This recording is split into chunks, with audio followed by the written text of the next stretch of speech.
jump over on my left. Let's see if I got her in a better spot this time than on my last. While I looked for her, at the very least I got her roommate directly in the middle there, right up front. Tall legs, black feathers, this is our marabou stork. He'll eat pretty much whatever he can get a hold of. Meat, plants, dead things, you name it, he'll give it a shot. As for the zebra herself, she's more over here in the front right corner, behind the tree by that green food bale. It'll be hard to miss the stripes now that I can spot her. And even though zebra are really fun to look at, definitely horse-like, you will never be able to ride a zebra. They will not let you. They would much rather you be dead than let you ride them. It's not that they'd rather die, they'd rather you be dead. Because of what I like to call evolutionary trust issues. Hard to be they're just overly cautious, and rightfully so, when pretty much everything in Africa is hunting you. Lions, dogs, hyenas, leopards, jackals. No, they bite and kick first and ask questions later. They're tough animals, and they've earned their spot on Savannah, sticking around all these years. I've heard somewhere that their kick might actually be more powerful than the giraffes. I really want to look into that, but if it's true, oh boy, no thank you. I'll leave the zebra alone, give them their space. Whereas the flamingos, over here to our left, would much rather fly away from their problems, mostly because they have no other way to protect themselves.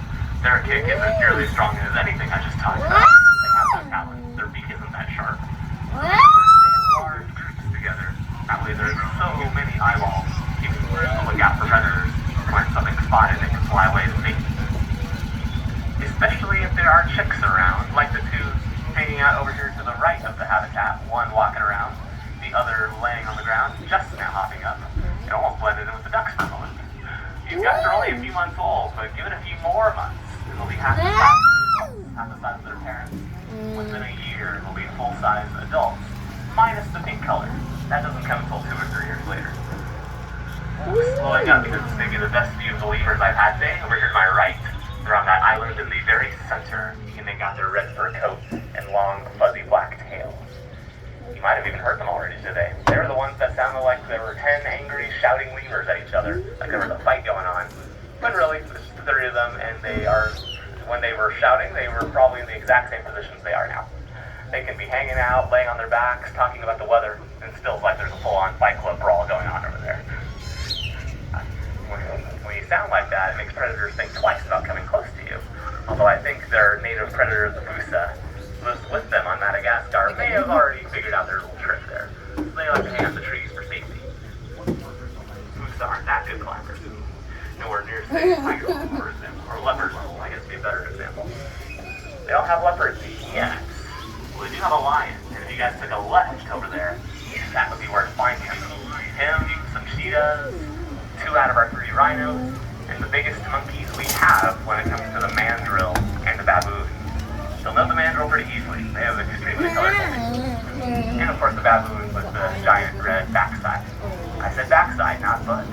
Turns out it's actually a callus. I'm still trying to figure out if that's awesome or gross. As for the camels though, that is not a callus, that is a hump.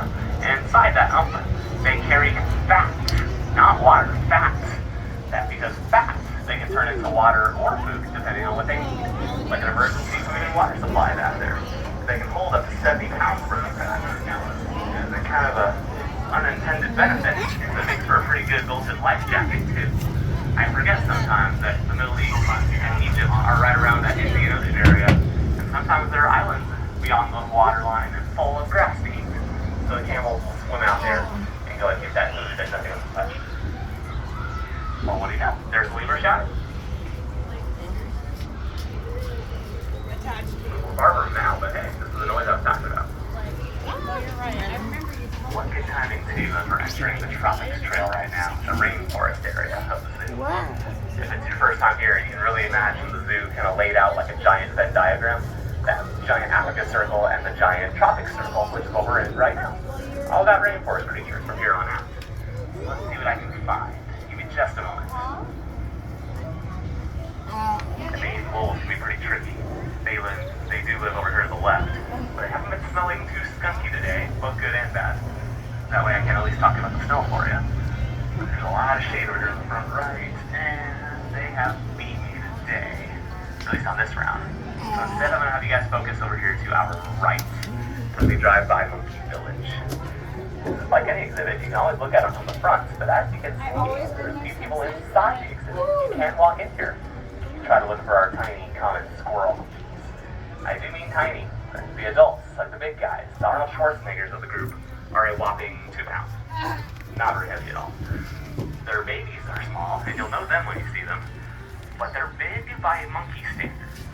The baby's coming out at about 1/4 pound, assuming the mom is a full 2 pounds. It would be like if a human gave birth to a 20-pound baby. It's really hard for first-time monkey moms to do. But for some bigger monkeys that are much easier to see, keep looking right. And look in the middle shelf with that green box in the top right corner. You know, right where that branch is blocking my view, but there we go. I got 2 out of our 3 howler monkeys hanging out that shaded shelf over there for us. Now, I'm not sure who named them howler monkeys, because I don't think he knew what a wolf sounded like. It reminds me much more of a garbage disposal, or somebody groaning really loudly, than it is a wolf howl. Real obnoxious, you're going to hear it. But like most monkeys in the Americas, their tails can double as an extra set of hands. They can grip onto things, they can grab hold of extra items. And there's even less hair underneath their tails, so that they can grip and feel things better. Not unlike the bottom of our hand, like our palm. Helps grip and feel things better with some softer skin down there than, say, the rest of our skin. Off to our left is our horse area, the equine center. And it looks like we got a horse hands group in progress right now. A class for very young kids going on, no less. Probably the smallest group of kids I've seen on the backs of our horse hands. In case you haven't picked up on it, Horse Hands is a series of classes we offer here at the zoo that teaches people how to take care of and ride horseback. And it is for a wide variety of age groups. Talking from kids all the way through adults. That sounds like something you're interested in, but you're a little unsure about it. There is basically a little sampler in our backstage adventure tour. There's a Horse Hands tour for that. You can kind of sample it, see if you like it, see if it's something you want to commit to. Then you can look into the full-blown Horse Hands course. Over to my right, though, here is a second group of flamingos. The biggest difference between these guys and the ones we passed earlier is where they're found. The ones we saw first are in Africa. These guys, the Chilean flamingos, are hanging out on our side of the world, South America. And of course, the second biggest difference, they're a little pinker than the ones we drove by first.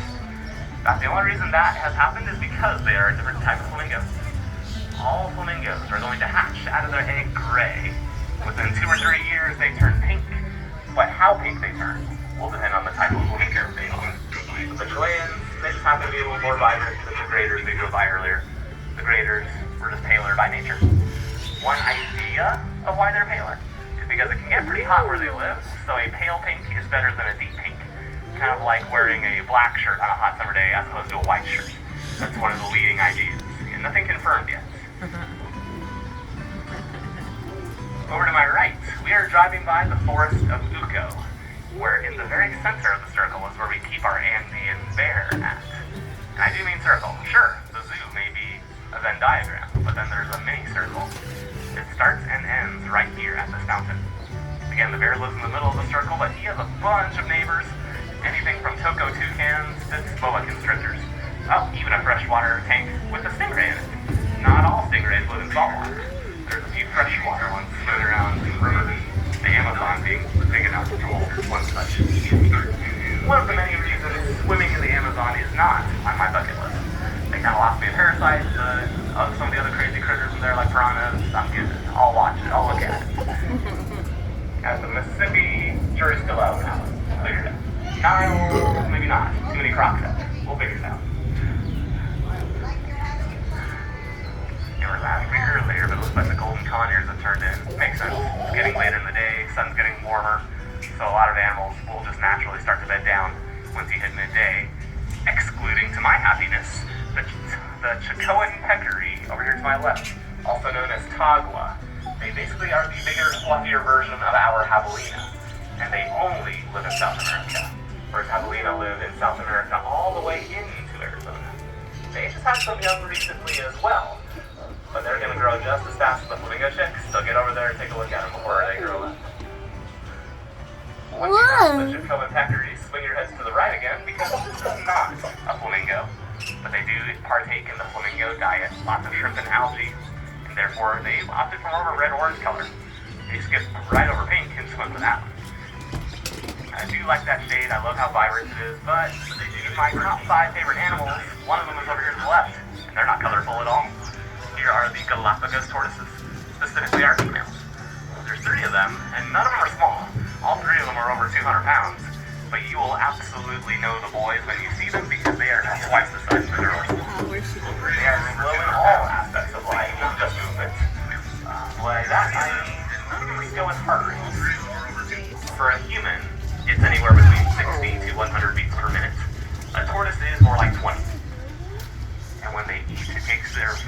weeks to digest. Of course, that movement goes without saying. They're just taking all of life slow. And that may be the secret to their super long lifespan at over 100 years old. We're still trying to narrow that number down more. It's just really hard to study an animal that outlives you. So hopefully one day I'll have an answer for you guys after a few more decades. But our next animal, we know their lifespan. I think we got here at just the right time to watch her either shower or take a drink. I haven't figured it out yet. Here is our Asian elephant by the name of Indu. And I did say Asian elephant. She is not from Africa.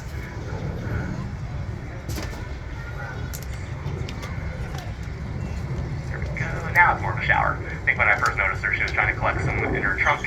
Now she's getting wet and there's nice cool mud underneath her. Let's go ahead and double it up and throw some mud across her body. I always wondered how useful a trunk could possibly be, considering we have hands, and I think those are pretty useful. But elephants have more muscles in their trunk than we have in our entire bodies. So she can be strong with it, but also she can be delicate with it, picking up something as small as a seed or a tic-tac if she had to. So grabbing some mud, throwing it across her body, keeping herself cool, no problem. She could even do that without the keeper hosing her. We've definitely spotted her grabbing some water out of her dish with her trunk, spraying it into the ground itself, mixing it up and making her own mud puddles. If you guys ever find yourselves in the middle of a hot day, and you don't have sunscreen or bug spray on you, find a good mud wall. That's just covered for you guys. It is definitely elephant, warthog, and tortoise approved. You may have some other problems like being messy, but hey, you won't be sunburnt and the flies will leave you alone. To my left, in the middle of the exhibit on the ground floor, and in the middle off to the left, we have both of our jaguars over here, my favorite of the 5 big cats. Here we go. The reason they are, I actually have 2 of them. Reason number 1, they're the only big cats in North or South America. You would think Mammalians qualify, because they are large cats, but it's all about the shape of your throat. Basically, if you can roar, you're in the big cat club. Jaguars can definitely do it. Mountain lions sound more like a human screaming than roaring, so they didn't quite make the cut. Reason number 2 I like jaguars, because they hunt anything, anywhere. They don't have a whole lot of competition like lions do. They are the kings of their domain, on the ground, in the trees, and they don't mind swimming either. Just like our next animal, hiding in the water itself, over here to your right. I can only see the tip of his back, right in the middle of the pool. It's still filling up, but he was in here 45 minutes ago when I drove by. This is our 3rd rhino.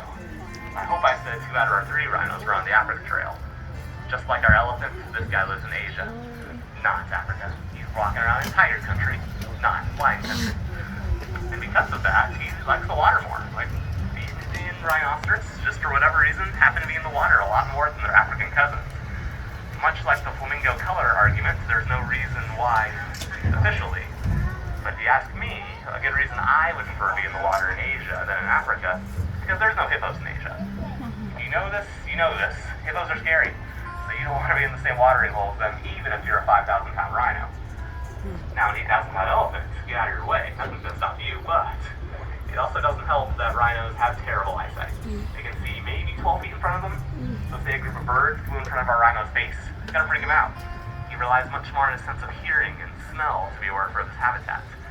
Especially important for baby rhinos, because, like I said, they live in tiger country. If you hear some trees rustling next to you, your mom or rhino should teach you to charge first. Ask questions later.